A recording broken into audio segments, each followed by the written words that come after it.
Today's episode of Unwatchable is brought to you by water. Water, you need it to live, and if you don't drink our product, it'll kill you. Literally. Have you tried this water shit? It fucking tastes like water, man. If you haven't, you are dead. If you have not tried water, you are dead. So please, drink some water. Drink a glass of water right now. You're listening to a podcast. You're gonna need some water. I wish we had water, but we're going to die soon. Because we haven't drinking water. Because we are in a new location, which doesn't have plumbing yet. True story. Oh, really? We don't have water. But you have a toilet. How does that work? Well, you see, the toilet doesn't have water in it. That is really cool and weird. Can you eat food out of there? Would that be too outlandish? I don't know. This is Unwatchable. Let's start the show. Welcome.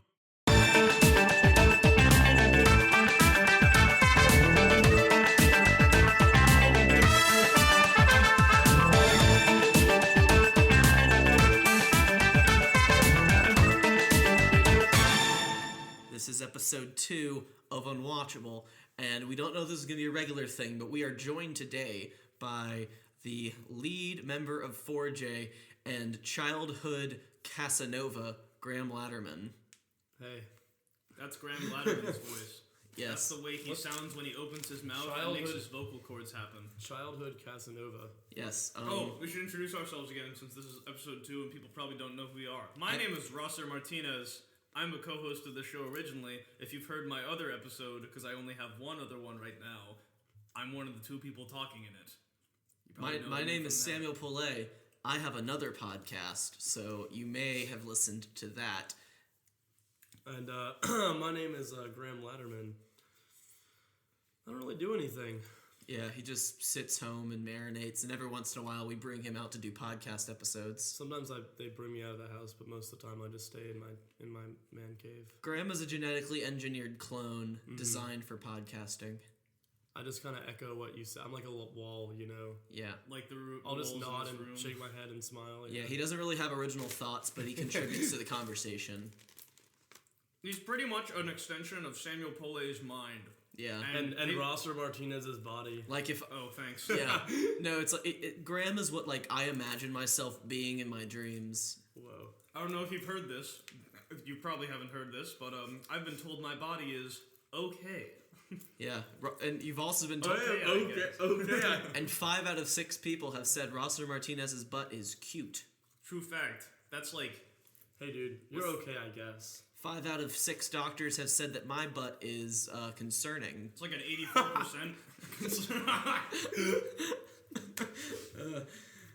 What do people say about your butt, Graham?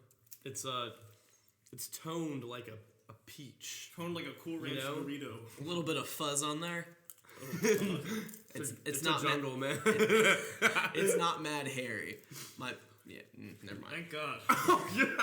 What was that? What were we gonna say? Okay, so I want to start the show with a little bit of recap from the last episode of Unwatchable. True. Agreeable? Yeah. So a lot of stuff happened, and what I thought was exciting was by the time this episode's recording, we have about 110 downloads, which is like a small number, but to me it's a very awesome number. That's a good number. But like Ross and I are walking together, and some guy, I think it's like a freshman or something. His name is Luke. Hi, Luke. Hello. If you're listening, which you probably are. Hello, Luke. Thanks for doing that. That made me feel awesome. Luke, but now let's finish the story. Luke came up to us and he's like, "How do you spell Daniel?" And I was like, I didn't really understand it at first, so I'm like, okay, I don't really know why you need help doing that. D-A-N. Hey, wait a minute, he actually likes the work I do. And yeah, I felt great. I've never had a thing I've done acknowledged by someone who wasn't my father, and it felt so exciting.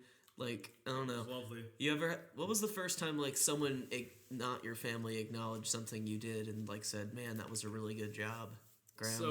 So I'm in a band, and we know. And this one time I was eating at a restaurant, and I got up to go to the bathroom, and this girl was like, "Can I get an autograph?" And I was like, "Excuse me," and she was like, "Can we get like a picture and autograph?" I was like, "Stop messing with me," and she was like, "Okay, yeah, I'm messing with you. Like, I know you're a friend." Like, it was not like, but I mean, I don't know. You thought it was 4J. For a minute, my heart skipped a beat, and then I was like, that's too good to be true. Oh. Wow, that made me very sad. All right. So just know, if you're ever out on the street and someone asks for your autograph or acknowledges you, it's probably not like genuine. If you think you're famous, you're not. You're not. You are not. Welcome to Unwatchable, where you're not alone. Oh no. We're so small. We're all small here. We take up a small amount of space on a massive Earth, which takes up an even inconceivably small amount of space in an inevitably large universe. More people have died in the time we spent recording this episode right now than people have listened to this episode. More people have given birth as well, though. With life comes death. Damn. Welcome to the subdivision. Thank you so much for subscribing. Maybe you should not eat stoned wheat thins. Stoned wheat thins. For the record, I've never. I know this. You can't see them either, but I've never seen stoned wheat thins, and they do not look good. I can't tell if the stoned wheat thin is the cheese or the apple on top of it. I recently moved for annoying reasons that I don't want to talk about because they'll make me mad, and we have nothing in my house but like Orville Redenbacher's popcorn, which you are hearing right now. We have a lot of Orville Redenbacher's popcorn. And then this weird off-brand of wheat thins called stoned wheat thins. No, these things are legit, man. Actually, they're I used to eat these at my grandparents' house in California. Oh, I have old people food in my house. I would get bored and eat twice my weight in these like every day that I was up there. Maybe that's because weed is legal in California. Wheat is legal? Wheat thins. That's such a stretch. So Ross, since we last recorded, Rosser has come back from Apex, which is a big Super Smash Brothers tournament. Rosser, why don't you tell the good people of the Unwatchaverse a little bit of your times there? So I know y'all don't care specifically about video games and the whatnot, but I want to tell you an interesting story about the venue in particular. When we got there, we were all very excited to go play video games in a hotel. The hotel kind of really sucked. We kind of noticed that at the beginning when we all got there. When we saw a Starbucks that was selling pizzas by the box, the bar was empty. The second bar that they had was really crappy. The food was horrible. The TV did not have sound. The breakfast room was very empty and continued to be empty, including during the actual breakfast time. It so far from what we did from being on the ground floor, we kind of figured it was not the best place, but we really didn't care because that wasn't what we were there for. Eventually, over some time though, apparently a snowplow ran into the side of the hotel, breaching the ballroom and breaching the entire like stability of the building. Now, something happened that caused the fire alarm to go off. And the fire department showed up later. I'm pretty sure someone put a towel over a sprinkler or something. So the fire department showed up. So they were looking around, and they saw this sheet in the middle of the ballroom. And they were wondering what the sheet was for. So they walked over, and this was at 9 a.m., like the day the tournament started, basically. And the sheet was the response to the damage caused by the snowplow. They literally covered the damage with a sheet and hoped nobody would notice. Eventually, I'm pretty sure they also didn't have the required permits to have the building up. Everyone got really mad and we couldn't safely have the tournament there. I'm glad that the fire department was called because otherwise I would be dead likely. So we all went back up to our rooms and played Smash, but we found a different venue because clearly no one could have it here. Everyone was angry because everyone just woke up and no one knew what the hell was happening. It was really cool, though, just getting to chill out with everybody. Apparently, some more interesting facts about the quality of the hotel. Three interesting things I feel like I should mention. One, whenever I set foot inside of the elevator, they would make a loud creak or thunk or you're going to die noise. This would happen every single time, regardless if you're going up or down or whatever, and you would quickly make eye contact with the people in the elevator, realizing that you were going to die with these people. Second thing, they had a sign that showed the renovation, that showed oh hey, sorry for the inconvenience of our renovations, I know it looks bad, but we'll be good eventually. And a lot of hotels have those signs, and they're generally really respectful, This sign was not. The sign that said the hotel sucked. The sign was bent up and the font was bad and it was on a stand that was lopsided and it was not the best. eventually we ran into a geneticist who was there playing video games as well, and he looked at the quality of the hotel after we were taking pictures of it and laughing our asses off. So eventually, he said, "You know what I actually found in the grates is we found this weird black stuff, okay, and this weird black fungal growth, okay." He, being a geneticist, obviously has friends in the field, or fields that would be similar to bioscience, whatever else, and he got it cultured, and it was actually Legionnaire's disease. Not in a large enough quality to kill people, but like if it had been like 2 or 3 times that quality, everyone there would be sick. I'm not sure this hotel is gonna stay open. I feel like that's not gonna happen. Bottom line, the Apex staff hired we got a really bad hotel, and we paid the price for it. But we got a good hotel later, and it was good. It was a good time. I lost. It was wonderful. I met a lot of great people. Shoutouts to Chris, David, Steve, and Seth. I love you guys. Y'all are pretty dope. Yeah, Apex was the best. The convenience of having the geneticist there is sort of like in the murder movie where it's like, oh, I'm a coroner. It's like, whoa, how'd you show? It was all staged. When did you want to tell us that? Whoa, what a coinky dink.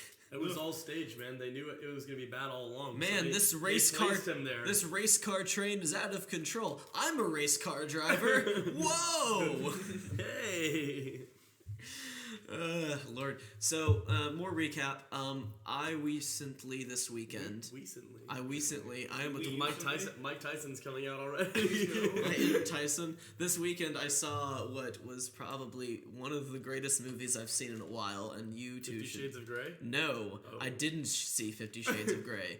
I saw before I get to the movie, I'll talk about 50 Shades of Grey. Every review I saw for 50 Shades of Grey, every woman reviewer who saw this movie, every male reviewer is like, yeah, there's like tons of sex, but it's like not sexy. They don't do any of the psychology of BDSM. It's just a bad movie. You might as well just watch porn and be happy. No, I heard it. How I see it, I haven't seen it yet, but I just see it as like going into a movie theater, paying money to watch porn with strangers. Mm-hmm. You know, which is like totally some not of what which I were like old men who are like secretly masturbating in the theater.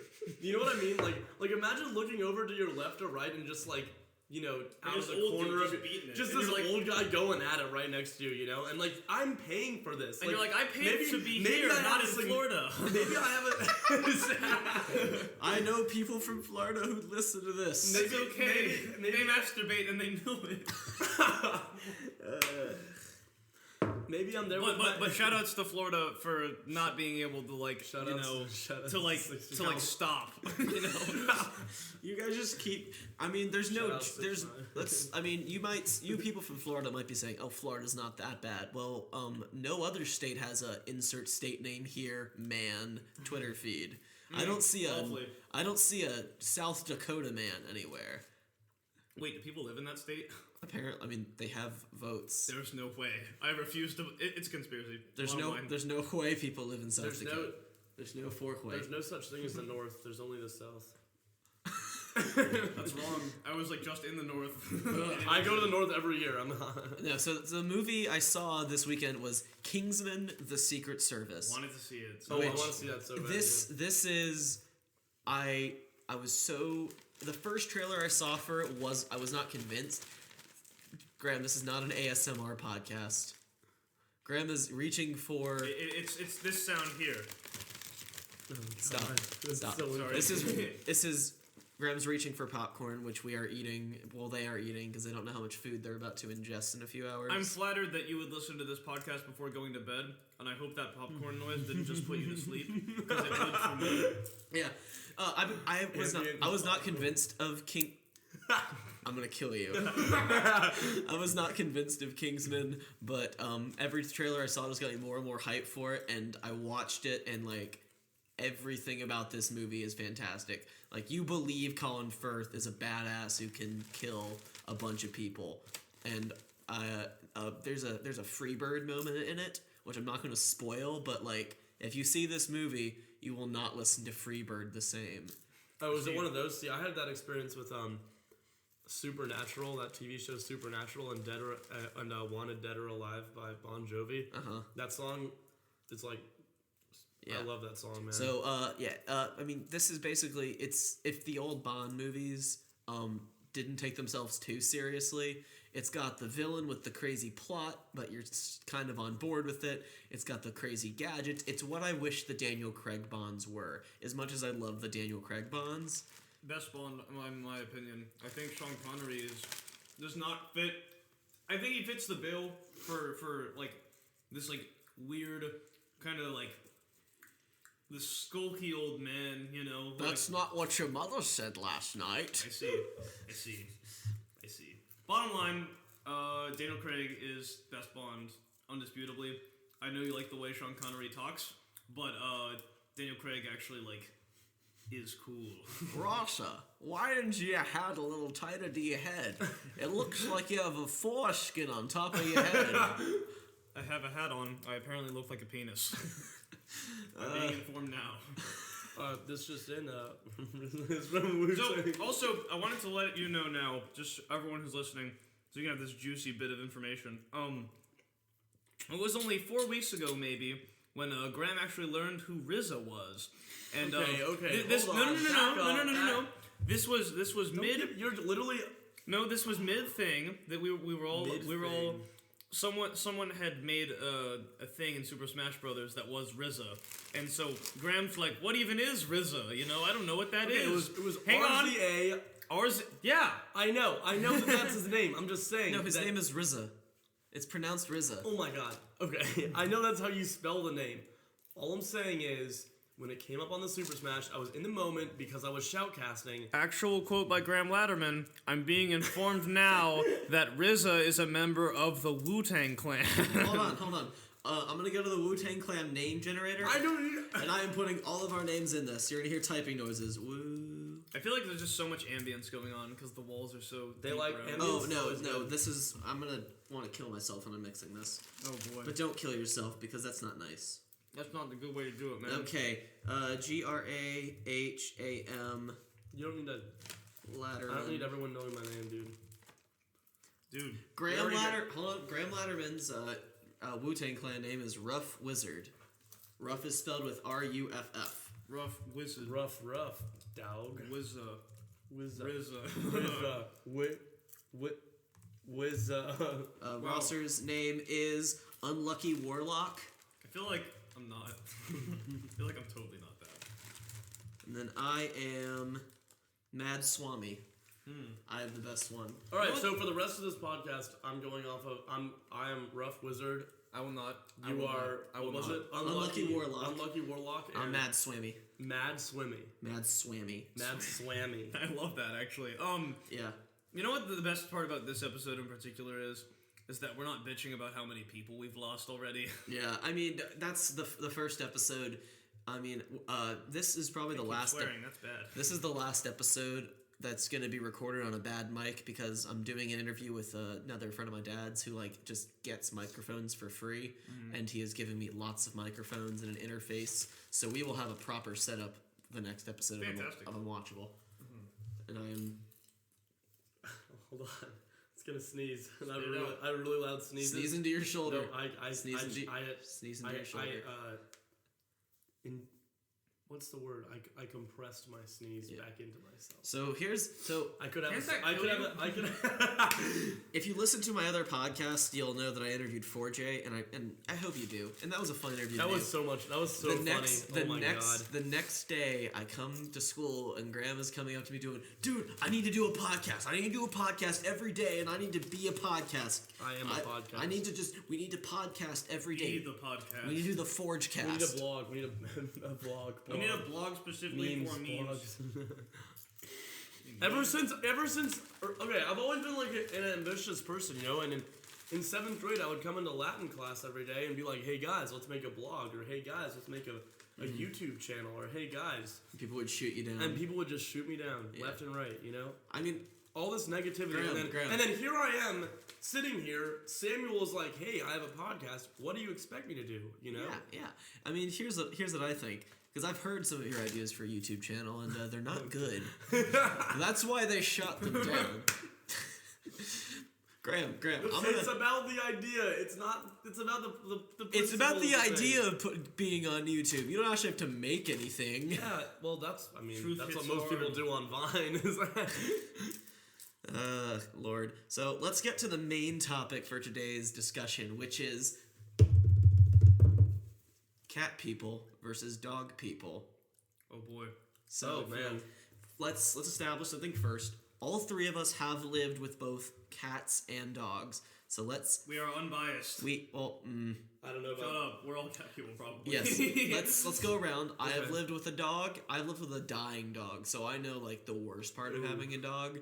Oof. Okay, so we're gonna go around the circle and saying which of the two we personally prefer. What do you prefer, Graham? That's not my name. Oh yeah, Rough Wizard.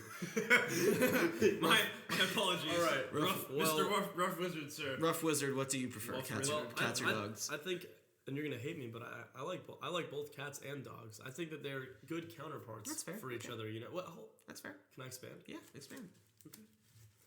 I think that I would not want to take a cat to a park and throw the frisbee with the cat. Because it would probably kill the cat when it like hit its head. You know The what cat I mean? wouldn't even chase it. That's okay. So we wouldn't even run in any. We'd both just sit there and get fat and peter out. But at the same time, I don't know. I think there's some things like, I guess if you had a small dog, you could do this. But like, I think it's nice to have like a cat on your lap. Yeah. In winter. Yeah. Specifically. Yeah. Let's do a startup called Rent a Cat for the Winter. Oh my god. I think. Wait, God, back up. You buy a Keep going. You rent a cat for the course of the winter to keep you company. But people That would get so destroy the attached. cat. People get so attached to the cat they have to buy it at the end. Guys, We lock them into a contract. guys, Then we infinite take money their loop, house. and they're renting it. Then, okay. Wait. Then, once they purchase the cat, we burn down their home. Their cat runs from the house. We pick up the cat and let ourselves rent the cat out again, and the process continues. Yes. All right. Unlucky. We swim in money, Unlucky. and we only buy one cat. And we take a Scrooge McDuck coin dive.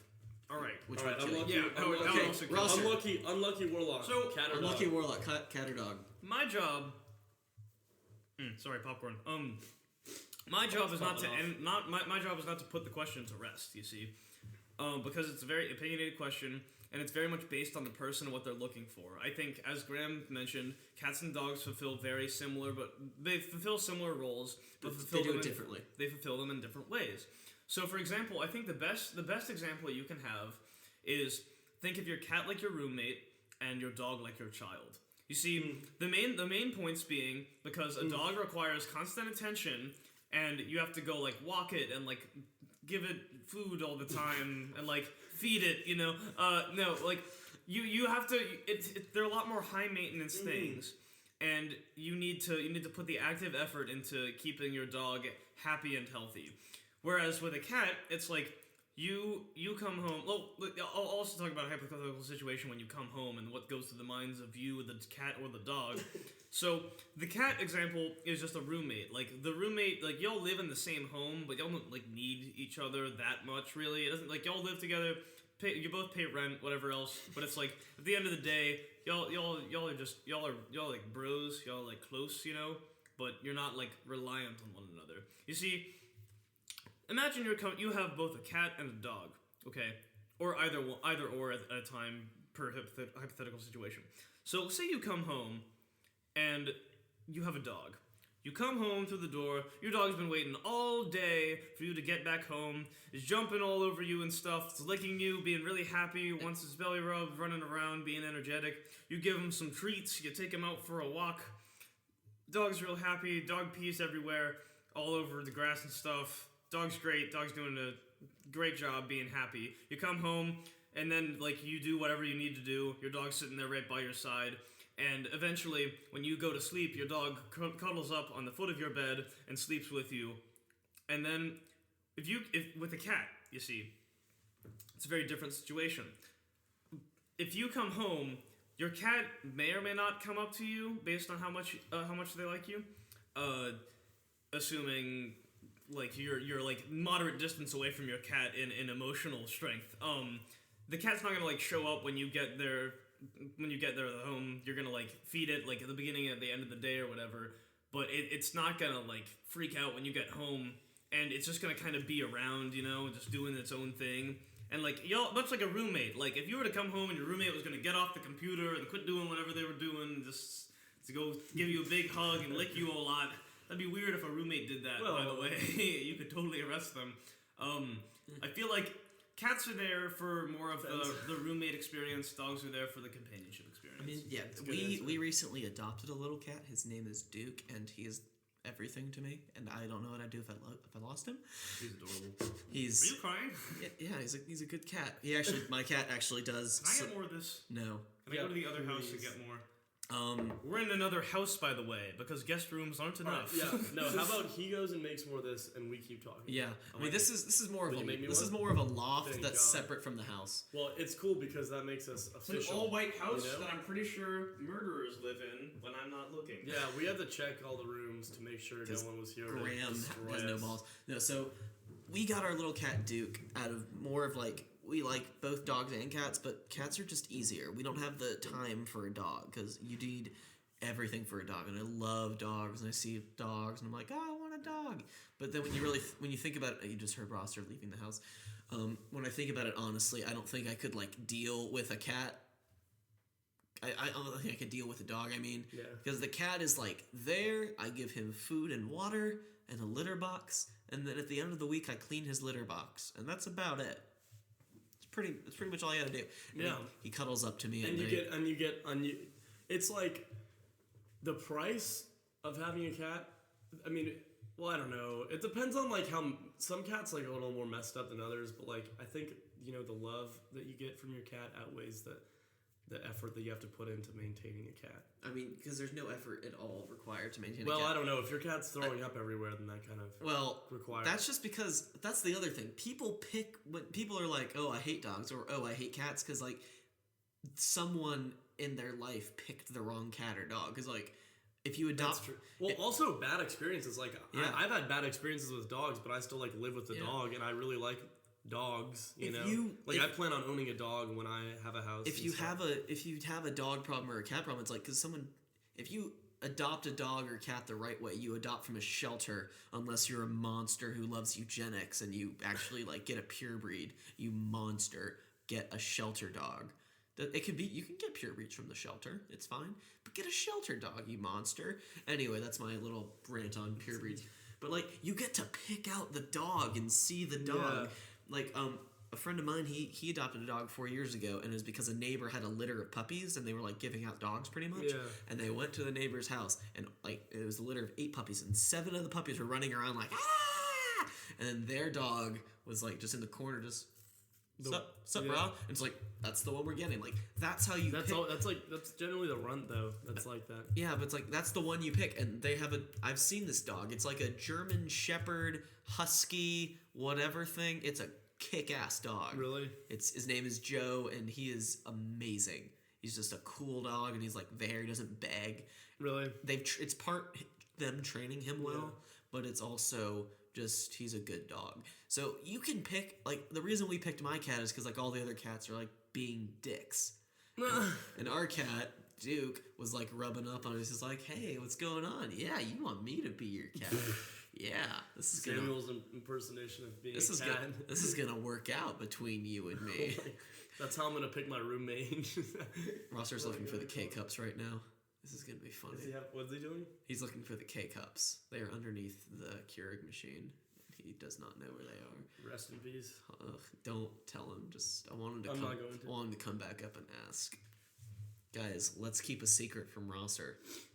He doesn't know where the K-cups are. They're underneath. What's a K-cup? It's the thing you put into the Keurig brewer, and they're called K-cups. So yeah, I like coffee a lot. But when I adopted my cat, there's the volunteer who like helped me get him ready and all that. She was crazy. Really? Like crazy. Speaking of this woman, she was like getting the cat, and then she's about to put him into the crate, and she's like, "You're gonna cry on the way home because it's normal." And then she's like, oh my god. And this gets me to my next point, where she said, "This is how I take care of my cats." So she's giving me cat advice. Mm-hmm. The problem is the term "cats" plural is very misleading, because that could mean 2 cats or 3 cats, like a crazy cat lady situation, or Lothan cats. Yeah. Hi, Lothan. I hope you're listening to this. Lothan, I love you. I miss that cabin at LatinCon. You have too many cats. No, you don't. You really don't. No. But like, there are people like have 7 cats. So I think we need to invent a word that people legally have to say when mentioning their pets. Cats, specifically. So there's cat. Okay, wait, I've got a good tie-in for this. Tie it in. Wait, okay, do your word Okay, first. so the word is... Sorry. So it's like, if you're talking to a girl or a guy at the bar, Yeah. and they say, "You're going to love my cat," that means they have 1 cat. Mm-hmm. If they say, "You're going to love my cats," that can mean It's like 2 to 3. 2 to 3 cats. They 2 to only have 3, 2 that's or fine. they only have 2 Standard, or 3 pretty cats. standard, yeah. But if they they need to say- say, "Oh, you're going to love my..." Slew of cats. No. Not you're going to love my slew. That means... That means... That has a different meaning between Rosser and I, and so I'll tell you about it later. Okay, yeah, so anyway, so you're talking to the girl or guy, or whatever. Whatever Yeah. Identify as... Whatever floats your boat. Yeah, so you're talking to the girl or the guy at the bar, and they're like, "Oh, you want to come back to my place? You're going to love my slew." That means they have 4 cats or more, I feel like and you a should slew run. could mean a lot of different things. But like no, this is going to be my- the legal term of more I think than 4. I think we can do better than slew. What should the word be? Like a pride of My cat, pride, like yeah. You're gonna love my You're gonna love my pride. pride. You're gonna love my pride. And I'm not talking about my pride is so friendly. You're gonna love my pride. That means they have 4 cats, and you should 4 or more cats, and you need to run now. Yeah, so this is what I'm saying. So what can you tell about a person if they have like a shit ton of pets? They're either very... I feel like there's like a trend, Mm-hmm. and there's nothing wrong with owning a lot of animals. Yeah. I think it just kind of like, it says something. you can make some deductions from that. Like a lot of presidents have had several cats. Also, a lot of presidents have several pets, but they also had a whole White House to store those pets in. Right. I think people people get really because you don't want to like stereotype, right? Because that's bad. But I think that it's okay to like make deductions, though. Okay, let's go back up now. See if he has. Oh, let me see if he has coffee. He has 1 mug, 2 mugs. Yes. Okay, I think he's. Can he close the door? Can he close the door? Oh, we're watching Rosser through a window from. I have a loft over my garage, and we're watching him come out of the main house. Oh, he's such a god. He can carry 2 mugs in 1 hand. I don't know why he's not doing that. So yeah. So anyway, there are examples of people who have multiple pets in their house for good reason. Like Brian Lawson, our former Latin teacher, he has 3 cats like permanently, which is it's fine. But he also has 2 or 3 additional like shelter cats that he's fostering before they come to home. So he like has multiple pets, but 3 of them are transition pets. Yeah. Because and that's a good reason. That's fine. Yeah, you're taking care of cats. Yeah. Okay, Rosser is now back with the cocoa. Couldn't find your stuff for a long time. We were remarking about the. They were in the logical place under the Keurig brewer, if you noticed. Yeah, I know. I was an idiot. Yeah. Thanks, dude. Yeah, I also brought popcorn so people can keep listening to my wonderful. You brought more popcorn. No. 2 bags, kiddo. It's gonna sound bad. You're 3 days older than me. You can't call me kid. Welcome to the ASMR cast. This is very light noises for arousal. This is WABE NPR's Bedtime Stories, where we take you through an emotional ride of ambiance. And popping noises. You don't talk about something not important in the microwave. Well, I was gonna go into I don't know, this is kind of important, I guess. Go into your important thing. But I was saying it's bad to make stereotypes, but there's logical deductions that you can make. Where did we go? Samuel just undid For the benefit of those who are not here right now, Samuel just undid his pants and then did them again. Stood up and undid his pants. I was trying to distract Graham because Rosser wasn't there because I do the other podcast separately. But during the 4J interview, Val Hoyt was basically stripping every time Graham opened his mouth. He'd be like, "Yeah, I think the band's really awesome." And Val's like rubbing his bare nipples, and that was a fun one to do. I'm telling you, you gotta start filming this, man. No, it's a podcast. We call it Unwatchable because you can't. Oh. I think. Oh, really? Oh my God! Did you just get that? It's for comedic value. Okay. Anyways, right? Like stereotypes. Being dumb is not a laughing matter. Stereotypes. Hold on, right now in the background you're hearing a microwave making popcorn. So keep going. My bad. Okay. All right. Stereotypes bad. Okay. Stereotypes bad. But deductions Good. they can help you make educated, beneficial guesses. If you're Sherlock Holmes, yes. If you're smart about it. I'm not trying to be like you should judge people based on like preconceived notions because that's like I'm just saying if stereotypes. someone has 5 cats, they're insane. Oh, that's kind of what we're saying. Like if was- someone lives and their only company in life is like having 10 cats, that's good for them, but like Yeah. you know, you can make some assumptions from that. It limits their experices in the Right? real. Yeah. Yeah. Like, Does that make me a bad human being? I don't know. I mean, Rosser, the other thing we talked about is like we think there should be a new word that means I said it. that means you have more than 3 cats. I said Graham it should be a slew. I like this idea. Graham said it should be a slew. I said it should be a pride. One slew should be with 3. No, because then 3 cats is fine. No, roster, because then it becomes if you're at a bar and you're talking to a lady, hey, want to come back and see my slew? Like, do you get what? Yeah, no, that's Do you because get what I'm the saying? term It's cats, like- because the term cats plural is very misleading. That could mean 2 cats or 3 cats, which Or is, or 10 And you cats. can't. You cannot comfortably deduct anything about the person if you don't know the number of cats. Exactly. So if Okay, exactly. that's Making fair. You need a new connections. word where the girl or Yes. guy can say, "Man, you Yeah. should come on home. And you're gonna love my." Graham's right. I don't know how to open this.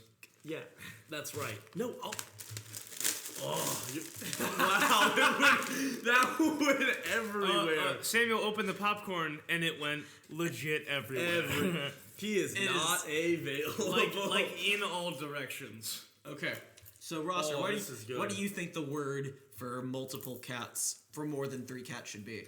I do like slew units of slew, but but that could be. I think the other issue is that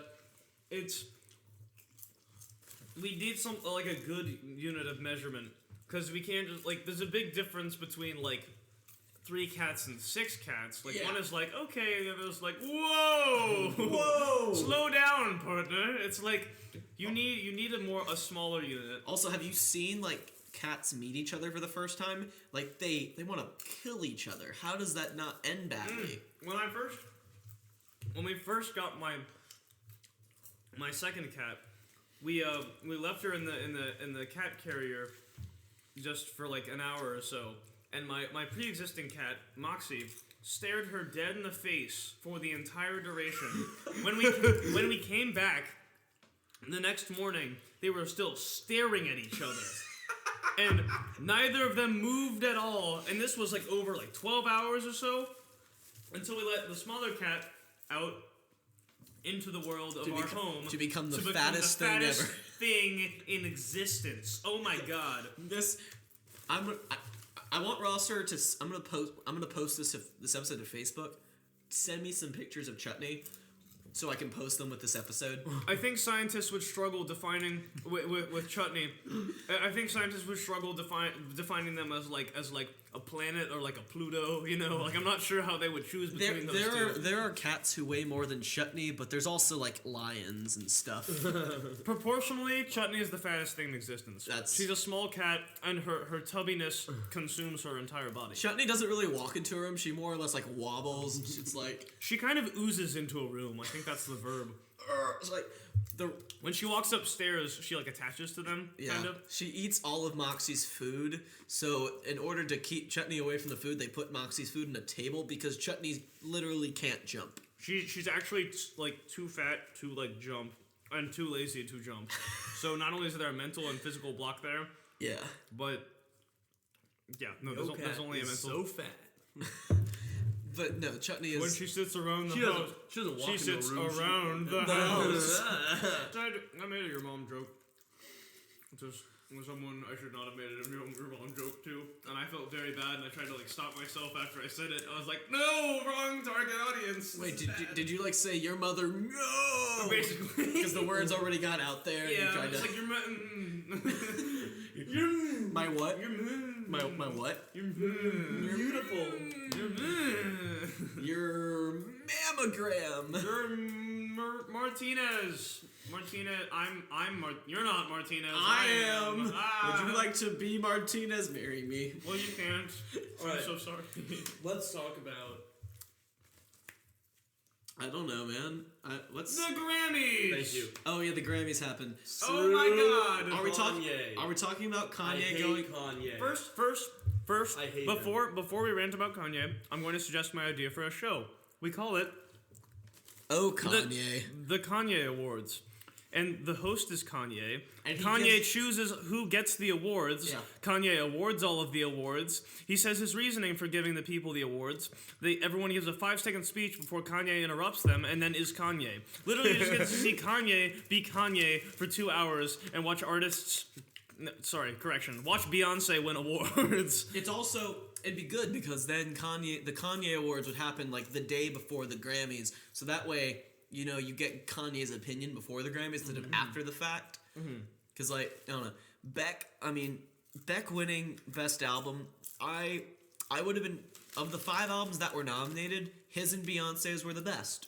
So I would have been happy either way. They are both the only like real artists I think of the 5. Oh, maybe Ed Sheeran. Oh, definitely. I mean, Ed Sheeran, and then Pharrell has his own. Pharrell's a very good producer. Yeah, he's a good producer. That's So really, I just don't hate Sam. Really, I just hate Sam Smith. That's bottom line. We hate Sam Smith. Bottom line. Grow some hair on the side of your head. Okay, listen.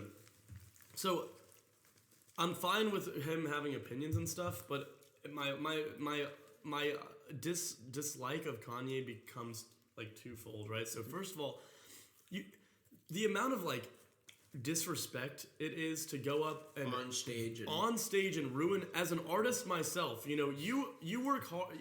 People don't understand how hard recording is when you go in studio, especially if you're playing all the instruments yourself. I mean, I couldn't imagine what Beck went through to get something that he liked and obviously other people liked. And to only have and he's recognized by a room full of peers because the people at the Grammys vote on the Grammys. And to have your shining moment be interrupted by some guy who wasn't even nominated, even though he didn't say anything. No, him walking up there got that's just walking up there got the message across that Beck didn't. You should just applaud and be happy that someone got it, and then after the fact maybe. And I know that like he didn't say anything, but like even getting up and walking up there, I think in and of itself got the is message just across. Terrible. That's what Twitter is. That's what Twitter is for. Is so you can voice your angry opinions, so people who want to hear them can. I think there's 2 ways you keep Kanye West away from the microphone when he doesn't win. You either make the microphone out of poor people, because because let's be honest. Whoa, Kanye! Poor people made this mic. You may not want to touch that. Or you give Kanye a handler, and then he has to wear a shock collar around his neck. My God! And he walks far away from the handler. He gets shocked. No. If he goes too close to the stage, he gets shocked. And the reason he has the handler is so the collar can be taken off if he wins. And he rightfully deserves to win. The man makes good music. True. Right. Yeah. Okay. So let me keep saying before we get too far away from this. For my theme song. Yeah. I don't listen to his music that much, but I like totally respect him as an artist. Like I totally respect Kanye. He's a great rapper, and he's doing innovative things. And that's fine. But on top of the disrespect that, the amount of balls that it would take to do that, and that that's just super disrespectful. On top of that, there is too much negativity in this world if to go around being a prominent person frowning all the time. Yeah. Oh my God, be a role model that a young artist can look up to. I mean, I saw this thing where it was like some interviewer asked him, and this is definitely not verbatim, and I saw this a while ago, but it was like maybe at the Grammys or something, and he was like, the interviewer's like, "Are you happy, Kanye?" And he like turns toward the camera and he goes, "Does his face look happy?" And he like frowned, It's like, stop being so mean and passive and sad. Be happy. You can contribute so much to society. Why would you do that? See, I don't understand you say you don't like Kanye, but you yourself have leather black jeans on. That is all. something theme song. No, that's actually the wrong order. It's my theme song, running around leather black jeans on. No, it's for my theme song, my leather black jeans on something. See, Or something getting black the man and a street black man and a white woman. Something is something is something is something. No. Look, that song is great.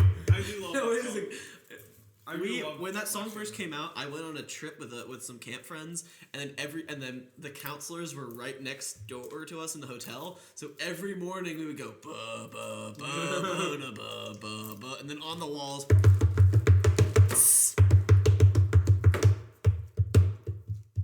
So that was every single morning for us, and it was fun because that song is amazing. The song is very good. I do like that song. Yeah, it's like Kanye's a great rapper, and Beck deserved that award.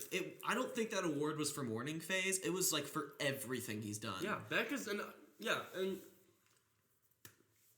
again, I mean, like if Beyonce wins, fine. If Beck wins, fine. If Ed Sheeran wins, fine. Like, just respect it. Those were three very good options. Respect it. We would have if three of those people had won, I would have been happy. Had Sam Smith won, I would have been mad. Had Pharrell won, I would have been like, fine. He's a good producer. But like over Beyonce or like Beck, I mean, just Beck's longevity. Like, he's been around for so long. If you pick Pharrell over Beyonce, I'm gonna be mad.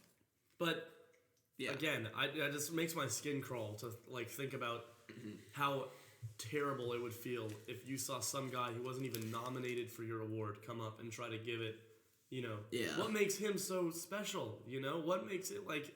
I mean, Beck acknowledged, and the problem is that it's like it's a consuming cycle. It's like more Kanye acts out, the more everyone's gonna be like, oh man, this guy's so badass. Oh god, he's like everything that I'm too afraid to be. You know, when was that MTV Awards thing? What, like 4 years ago? Yeah, it was. And now Taylor Swift is doing a song with him. Yeah, like it's. I mean, also Beck. Did you see Beck's interview like after it happened? Yeah, he was like nice. He was so cool. He's like, no, I mean, he said, no, I really thought Beyonce was going to win, and Kanye is a genius. He's the coolest guy ever. Yeah. God damn it, Beck. Did you see his Futurama cameo? Yeah, I saw that. Brilliant. Well, Bender joins the band. Yeah, didn't he like become like paralyzed? Yeah, and Bender he became the washboard player. Shout out to Jug Band. I think if I can complain about other things related to the Grammys, when large albums basically win the album of the year because of like one song, like let me get a point across. Let me get a point across. I love Daft Punk. I have been listening to Daft Punk since I was in 4th grade, and I've loved pretty much almost everything they've released, but they won Album of the Year. What was it, last year? They won Album of the Year for Random Access Memories. Like, for Random Access Memories last year. And the reason why they won is because of Get Lucky. Not to say there were not other good songs on the album, but the album itself was not full of amazing songs. Yeah. It was, like, based around... The person who should have won that award, in my humble opinion, was Pretty Lights with A Color Map of the Sun. Because that album was amazing. Was he nominated? He was nominated, yes, for Album of the Year. And I'm pretty sure he was, at least. And or at least Daft Punk won over them in one category. Might have been techno or possibly. Yeah. But they didn't deserve it for just one song that happened to be very good. I will say I do like the song Get Lucky. I do enjoy it. It's very catchy. It's very good, and it's made by a group that I have a lot of respect for. But I know like the production values of A Color Map of the Sun were a lot like greater, and like there was a lot more heart put into it, and every song, there wasn't a single song on that album I didn't like versus like the several of the songs on Ram, you know. I and everyone I know who listens to Pretty Lights just as much as me, shouts to Daniel Bowen specifically. I think tall handsome bastard. We all agree that it's just like that is one of the best albums ever made, really, and yet it has not gotten the recognition that it deserves, and it was very much in the shadow of the greatest pop hit of all time, you know, which is unfortunate in my opinion. Do you guys that just like welcome to like the world of music now? It's like it's everything is based around having a hit, you know. It's and it's like that's the thing, and it's kind of like I'm sorry if we got off topic here, but just there's no topic. Bear with me here. It's like if the music industry is centered around creating a hit, then in order to be a successful producer, like studio to get a reputation, featured artists to get big, you have to be on the right song, right? So if you have an album of 10 songs and each of those 10 songs has a different producer and only one song goes through, think about the other 9 producers who aren't like if Get Lucky hadn't been the song, or what did he first do? I mean, he did he's been. I know he's been around and he's done a lot. He's been a producer forever. Did Bloodlines come out first? Yeah. Okay. I think so. Well, anyways, if he had 2 big hits that year. It was Happy and Get Lucky. Yeah. Well, if he hadn't kind of, what I'm getting at is like now it's kind of like a real crapshoot, hit or miss type sort of thing, you know. And if you're like a single artist, it's like which one of these songs is gonna be a hit, and then like. You kind of go off that, you know. Let's do sort of a switch here. Sure. Let's talk about. Actually, let's keep it. Kendrick should have won over Macklemore. Go on. Sorry. Oh. God. Did Macklemore win? They won 2 years ago for Album of the Year. That's what pissed people off. It was because like the white people won all the rap awards. The heist won over Good Kid, Mad City, which is one of the greatest rap albums like Kendrick released. Lamar is so good, man. Kendrick is a wonderful, talented man and deserves that he award, deserves it, but didn't more. get it because he Macklemore's terrible. Screw Macklemore. Here's sort of a tasteless joke. Kind of screw Macklemore. As the king of West Coast rap, what's the hardest thing for Kendrick Lamar to get? What do you mean? As the king of West Coast rap, what's the hardest thing for him to attain? Probably not women, weed, or weather. Life insurance. Oh, I see. It's a Tupac joke. Because I'm so funny. Wow. Ugh, Lord. That was freaking horrible. All right. Ugh, God. Moving on. Anyway. What else? Let's talk about Jon Stewart leaving The Daily Show. Oh. Because my heart. Goodbye, all like credible news sources. Well, no, right? wrong. Here's the thing. Go on. So let's throw some. I'm gonna throw some statistics out there. Television. There's still good news sources. They're all online. Television news is really. They're all online. It's all. Television news is all bad, and here's why. Yeah. Way back when in the day, there was this man called Walter Cronkite. It's a good example, but like in Walter Cronkite's day, he wasn't giving his opinion on things. It was just like Walter Cronkite was reading the news. So the modern news complex, MSNBC is included in this, but like cable news like CNN and Fox specifically, they play to their audience who is an older audience. This audience still sees newsmen as Walter Cronkite-esque, where there's not an opinion, and that's what they play off of because they still see them as achievable. So old people who watch Fox News, they're not watching Fox News because they agree with it. They're watching Fox News because they think that's actually real. It's not. Fox News is just playing off the fact their viewers still think news is alive. It's all fear-mongering, man. The average age of a Fox News viewer is 60. The average age of a CNN viewer is 68. Seriously, really? Here's something even better. 80% of people under the age of 40 get their news almost exclusively from Jon Stewart. Holy cow, how many percent? 80% of people under 40. Jesus Christ. Yeah. So get their news exclusively from Jon Stewart. What a disturbing divide in between the youth and the older generation. And if you watch The Daily Show... If you watch The Daily Show, I'm serious. What a weird divide. If you watch The Daily Show, it's like 50% making fun of Congress factually and 50% making fun of CNN factually. And it really hurt CNN's image as a credible news source because they were like on the cutting edge of everything. They were the only news source that like stayed in Iraq the first time we went into Iraq. They broke so many boundaries and now it's just a joke. And there's still good news sources. Vox Media, who owns The Verge, Polygon, and Vox.com. Those are online news sources. Vice does very good investigative journalism. It's all online though. So you can get good news, but But you have television to go news online, is television news itself is dead. There's That's what I meant. There's Al Jazeera America, which is good news, Yeah, but the thing with Al Jazeera America is like I don't want to watch the news on the TV. I want to like read it online. Yeah, but that's because you're younger. I think a lot of older people like to watch it on TV. Yeah, if you want to watch television news and you want actual news, is this thing on? I think you go to Al Jazeera America. The other big thing is that like. So forgive me for not knowing names in this situation because I don't know two of them, and that's like my whole argument. So basically, when Jon Stewart first came on the air, who was he replacing? He was replacing Craig Kilborn. Yeah. So everyone, specifically my parents, because I know this is a heart-wrenching time for them specifically, because they watch The Daily Show every night. You know, so do I. It's great. Yeah, it's great. So. They're very hurt by this and very very sad about it.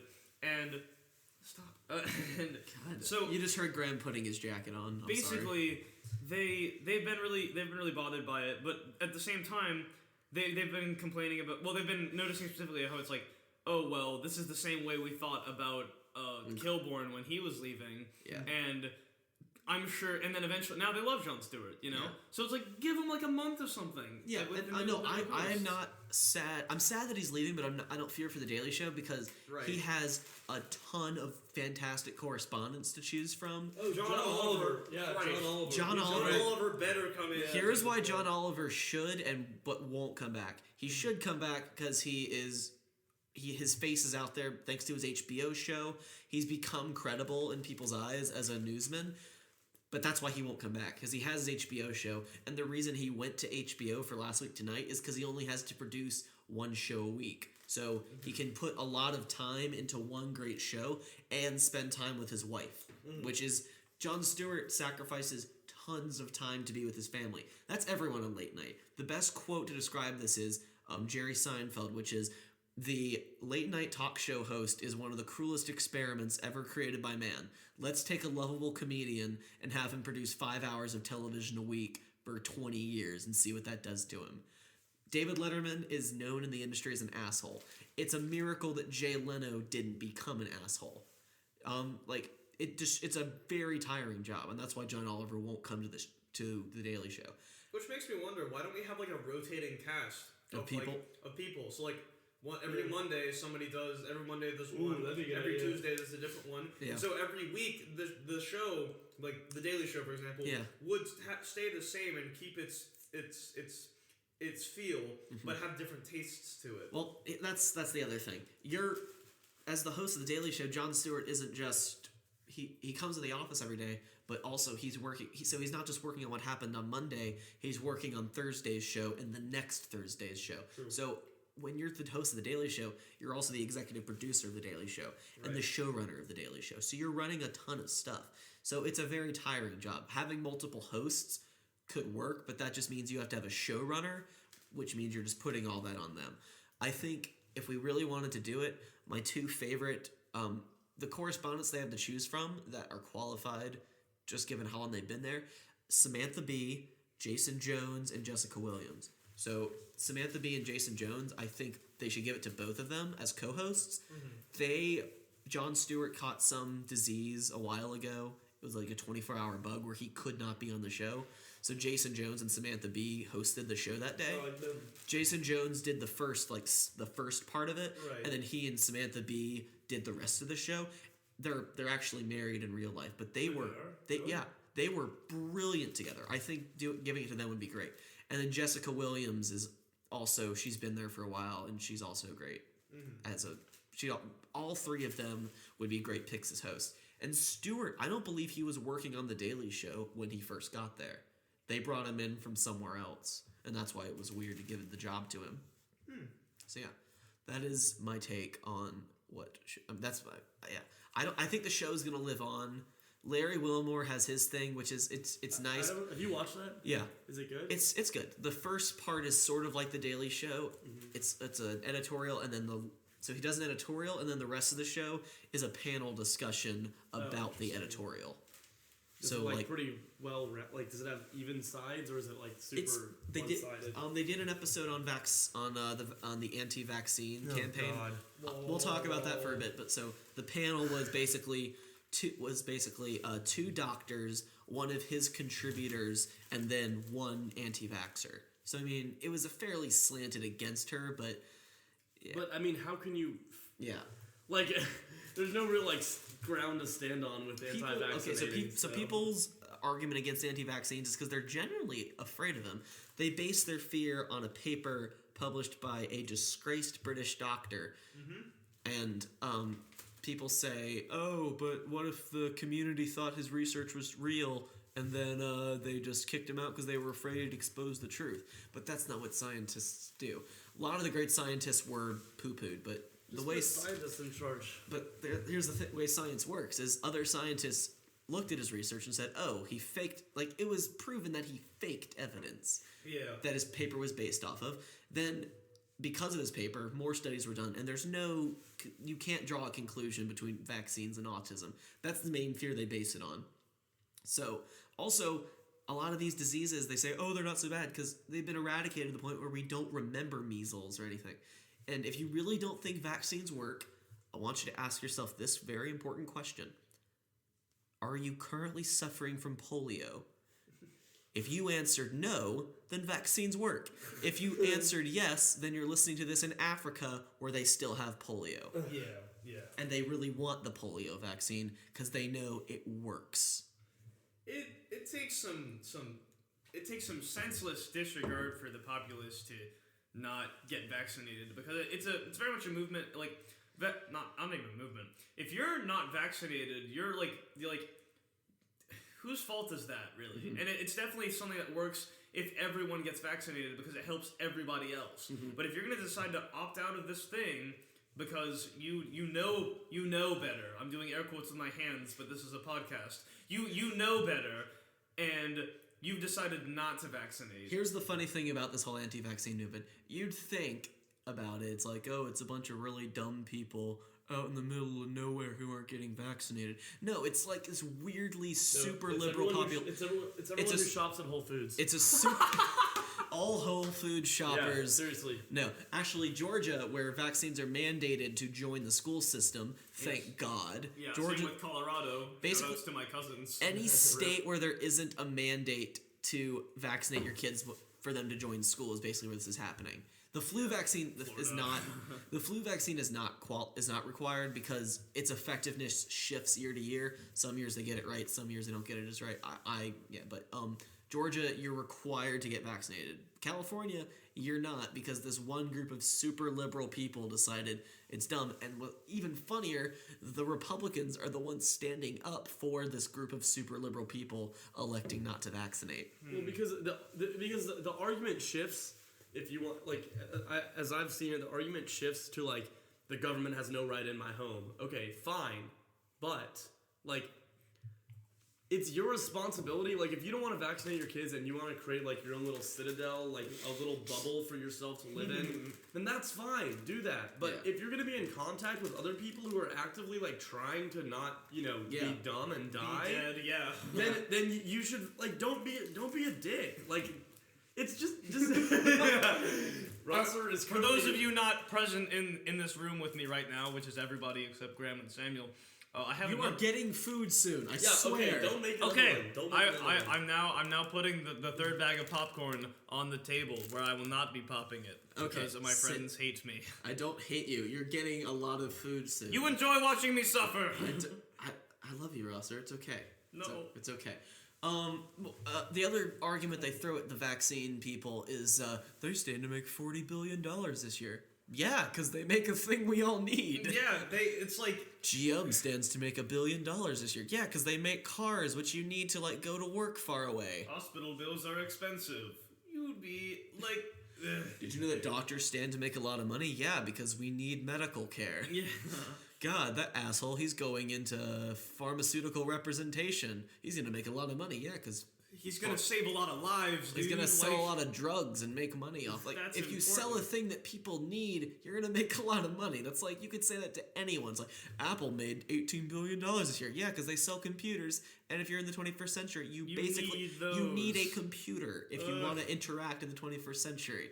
Bottom line, point you should be taking away from anything ever. Vaccinate your disgusting children. Well, okay, but doesn't matter how much it doesn't matter how much you hate your kids. Vaccinate them so it doesn't kill me. And here's the even more important thing. No, that's what I'm saying. No. There's this thing called herd immunity, because there are some children who, for allergies or other reasons, cannot get vaccinated. You owe it to those kids to vaccinate your children so that they don't get sick. It's not about, like, yourself and, like, this is beyond you. And that's what people need to realize. Like, if you want it to be about you, live on an island. A person... Literally, I'm not kidding. Like, if you were going to be interacting, even in the slightest bit, with someone who is not of the same, like... Of someone who like is vaccinated, or like they have a kid who's like has an allergy or whatever and can't be vaccinated, you owe it to that kid to vaccinate. You literally are a murderer. It's like you might as well go shoot some strangers. I'm gonna say a quote here from a person who we all know, and I'm gonna give them a fake name so you all know who it is, and I'm then gonna quote them. Their name is No, you can't do that. You can't say that. Their name is John Wayne. Her name is John Wayne. John Wayne. Samuel, what did she say?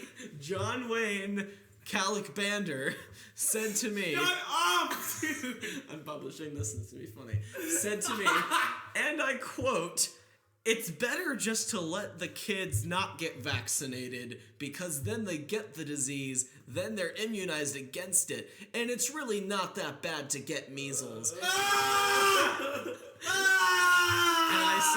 And then I said, "No, it's not, because measles can cause partial blindness and dangerous brain swelling." And she said, "So can a cold." And I said, "No, it doesn't." So I'm so sad but laughing. I'm like, oh my god. Look. I don't care if you're offended, John Wayne. It's okay. It's okay, John Wayne. We're trying to help you. This isn't a personal hatred thing. Yeah. We're just trying to educate the general public about this matter that is very important. And your fear about them is based off of a disgraced British scientist, but like, you know, that's okay. It's genuine fear. Isn't it always? The anti-vaxxers, they're not being stupid. They're generally afraid of what this is doing to their children. And they shouldn't be, but it's genuine fear, and that's something you can't deny. Yes. But you can't put that down. But that's fine. But what you have to realize, and I've said this 50 times, is like, if you're afraid, move to your own island where you can also not allow any people who are different religion, skin color, like anything different than you, move to an island and only suffer with yourself. Yeah, like Florida. Oh, God. It's not an island. Measles was supposed to be gone. And you brought it back because you shop at Whole Foods. Dude, that's the demographic. Let's talk about something a little... Like, how long are we going? We can go as long as How long has this been? Let's stop it. Let's go for 15 more minutes. It's been like a lot of it's gonna get edited out because Samuel's a douchebag. Are we at 2 hours yet? No. What are we at? Well, you just keep talking. Oh, let's all tell a funny Florida story. I don't have those. Oh, I have like one. to set Here's foot one. in there. So when I was going into Florida and I went to Miami, and then after a day, my dad and I realized there was nothing left to do in Miami because there's not much to do in Miami. Sorry, Miami. And we decided, hey, Anchorman 2 is out. Let's go see that. So we go into this theater and we see Anchorman 2. And you know the scene where the RV flips over? Yeah. So that scene happens and the fire alarm sounds, and then we all like exit, and you're supposed to take the stairs. So we exit the theater, and then I see this line of people just like waiting in line for an elevator to get them out of the potentially burning building. God. Oh, that's really funny that's and really real sad. too. And they all had a Florida face on. They were like, "Oh, I wonder what the elevator's gonna do." And then I said, "No," and I shouted at them, "No, you're supposed to take the stairs because the building could be burning down." And they were like, "Oh, what's that guy doing? Does he have food?" So we just walked, and the fire turned out to be nothing. But still, if there's a potentially burning building, the alarm says, "Do not use the elevators," because you don't if you use can't read, then that doesn't really help. the alarm lady says, "Do not use the elevators," because you do not use the elevator. But they know better, right? They didn't vaccinate their kids. I'm pretty sure fire's not that bad, guys. I mean, it's better to let your kid get burnt, because then he won't get burnt again. Dude, that's how we need to evolve as humans. We just need to get everything that could possibly go wrong happen to us, and we will be immune. Here's the nicest thing. If you kill your kid, they can't die again. I think the best part about the whole movement is that the fact that maybe this is too far. Maybe this is too far. Just but, say it. But natural selection is still a thing, and if you're choosing to let your kids die, maybe it's for the betterment of humanity. It is Louis. Maybe. Louis It could C.K. be. makes it's the last joke he does in his show. It's called "Of Course, But Maybe," and it's. The joke is, of course, children with peanut allergies should have the care given to them so that they stay alive and the protection from nuts. But maybe if we all, closed our eyes for a year, we'd be done with peanut allergies because the gene would be gone. Bottom line, if we want to cure something, we kill everyone who has it. Oh, Yes. okay, that is not. No, look. Here's the thing: if we kill That is everyone with boredom. cancer, no one will have cancer anymore. What? No! It's freak mutations and DNA copying. It's a joke. There's It's a genetic meme. cancers that you can get rid of, but there's other stuff. It's a meme. It's a meme. Memes. Also, I want to let's shout try- outs to everyone who still uses memes. Let's try to yeah. define what a meme is. 'Cause You're the golden standard of society. my dad is still he's not afraid. He's confused of what memes are. So what is a meme? Porn. for My dad's not. I think a meme I wasn't is imitating your dad. I was imitating. it's an inside joke with the rest of humanity on the internet. Yeah. So it's like, hey, everyone's seen that one scene from this movie where this person talks this way. Let's put impact gross font over it and see what happens. And albeit There's memes can be funny because it's referencing to something that everyone knows, and their popularity over the whole world is totally fine. I just think there's definitely a point where you can use memes whatever you want. I don't really care. I don't hate you if you do. I just totally think if you're using them in conversation casually, I'm working hard to make sure we can move on to a different subject maybe. So it'd be oh, I was such a socially awkward penguin the other day, and you're like, oh yeah, I hate when social awkwardness happens. There are other ways to say it without that. Awkwardness. When you're totally bae in social awkwardness. Bae Fleek Squad, fam. Look, honestly, platoon. I think it's really gross and disgusting that we make the assumption. It's such a gross generalization that we make the assumption that every Chilean family needs to calm down. Honestly, gross, disgusting. Dehumanization, even. Okay, we need to do a very staggering transition to this thing I almost forgot to talk about. Oh my god. We need to talk about this is for the podcast. Actually, we need to talk about Patreon for a second. Oh sure. It's Graham doesn't know what Patreon is. Great, I have a reason to. So Patreon, Graham, is a service a little bit like Kickstarter, except it's ongoing. And what it is. Oh, that's cool. It's you support an artist or creator per product they produce instead of paying them blindly monthly. So if Rosser and I I put Unwatchable on Patreon, and I would use that money to support both this show and my other show. And the way it works is you can choose to pay $1 per episode we upload. This is $3 per episode we upload. And this is all optional. We just very much so appreciate it if you donate on Patreon.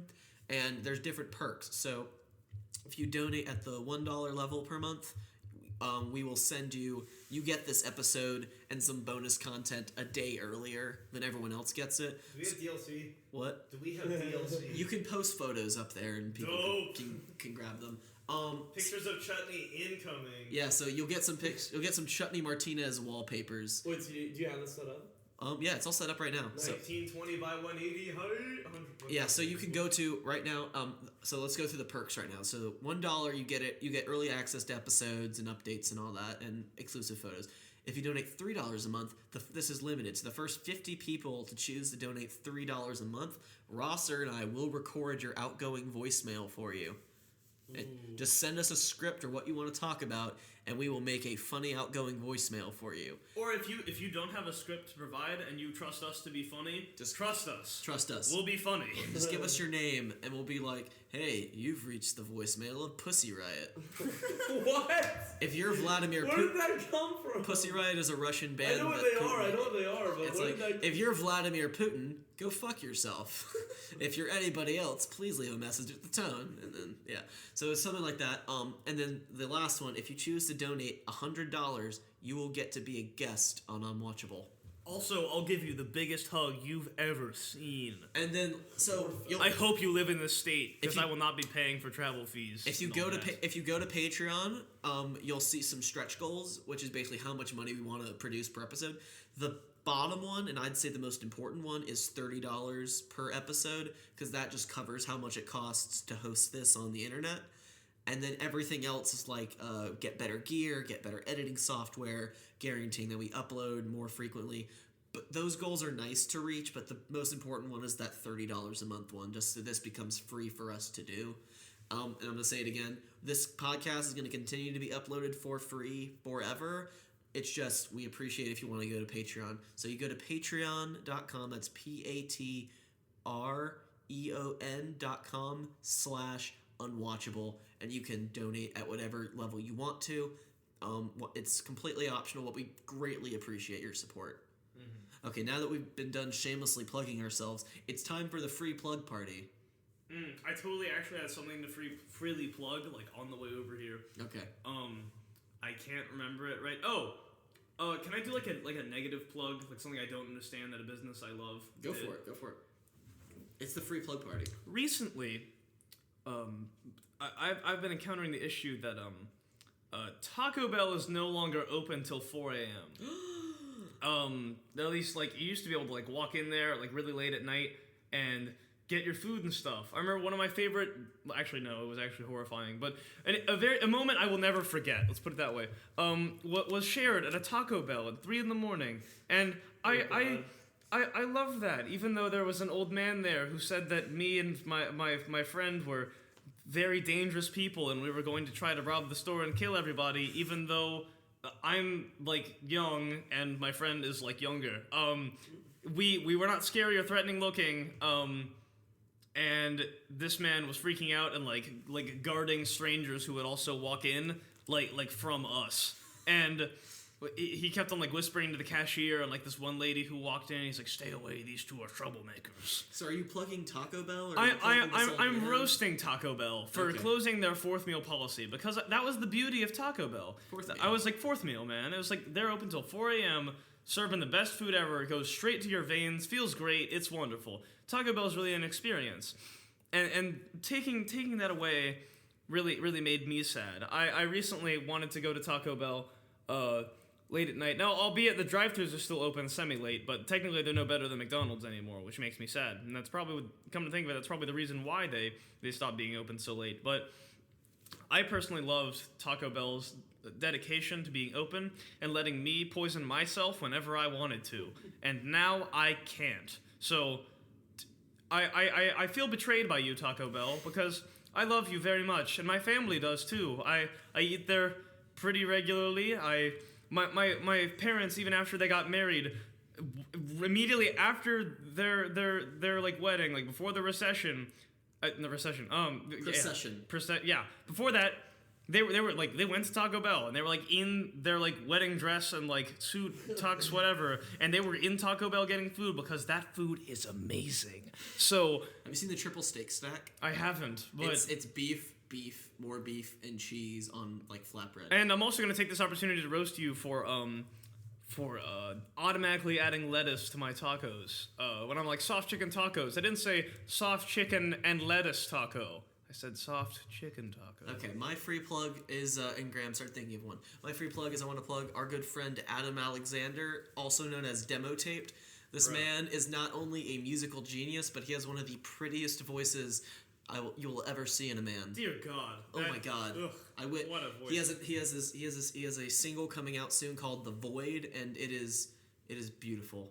He has like go on American Idol and like lose even though he's more talented than everyone else there, but like still get a much bigger musical like career than anyone who actually won the show tier voice. Like it's that good, honestly. It's fantastic. He's also produces just great EDM music, which is hard to do, and it's a very interesting style. It's more like chilled out. It's more like a Toro y Moi Nujabes kind of feel.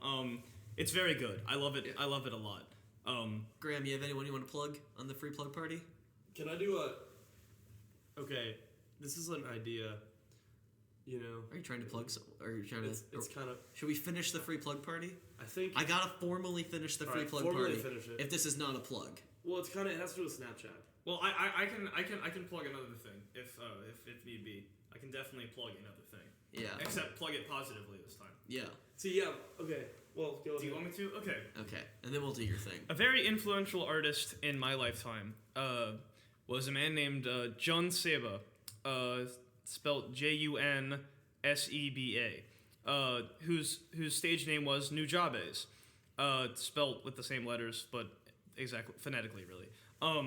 So Nujabes was a man who produced very, very good music, very chilled out, like rap/jazz music. It's a very good style. It's some of my favorite music in the entire world. On February 26th, I believe, was the day. He was in 2010, I want to say. He was killed in a car accident. And many years later, this coming Thursday is the anniversary of his death. And I would like just everyone to check him out at that point, see what he's all about.